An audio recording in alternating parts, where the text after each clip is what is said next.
अहम ख़बर अवांखे ॾींदा हलूं त गॾियल मुफ़ादनि वारे कौंसल CCI जो इजलास सुभाणे तलब कयो आहे। इजलास में सिंध तास मुआहिदे सती आदमशुमारी कराइण ऐं CCI इजलास जे सालियानी रिपोर्ट्स जो जाइज़ो वरितो वेंदो। वज़ीर आज़म सेक्रेटरिएट में वज़ीर आज़म इमरान ख़ान जी सदारत हेठि CCI जो इजलास थींदो, जंहिंमें चइनी सूबनि जा वॾा वज़ीर बि शिरकत कंदा। CCI इजलास में गुज़िरियल इजलासनि जे फ़ैसिलनि ते अमल दरामद जो बि जाइज़ो वठण सां गॾु गॾियल मुफ़ादनि वारे काउंसिल जे मुस्तक़िल क़याम जो बि जाइज़ो वरितो वेंदो। इजलास में सिंध तास मुआहिदे बाबति अटार्नी जनरल जी सिफ़ारिश जो बि जाइज़ो वरितो वेंदो। K4 मनसूबे लाइ 12 क्यूसेक इज़ाफ़ी पाणी मुख़्तस करण जो बि जाइज़ो वरितो वेंदो, जॾहिं त इजलास में LNG अमल दरामद करण जे हवाले सां बि जाइज़ो वरितो वेंदो। अहम ख़बर अवांखे ॾियूं पिया।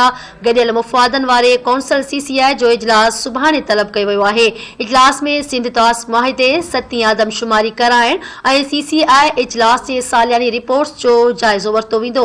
वज़ीर आज़म सेक्रेटरिएट में वज़ीर आज़म इमरान ख़ान जी सदारत हेठि CCI इजलास थींदो, जंहिंमें चइनी सूबनि जा वॾा वज़ीर बि शिरकत कंदा।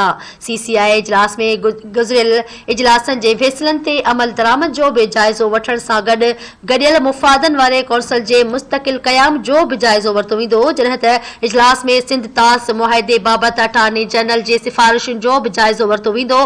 K4 मनसूबे लाइ 12 क्यूसेक इज़ाफ़ी पाणी मुख़्तस करण जो बि जाइज़ो वरितो वेंदो, जॾहिं त इजलास में LNG अमल दरामद करण जे हवाले सां बि जाइज़ो वरितो वेंदो।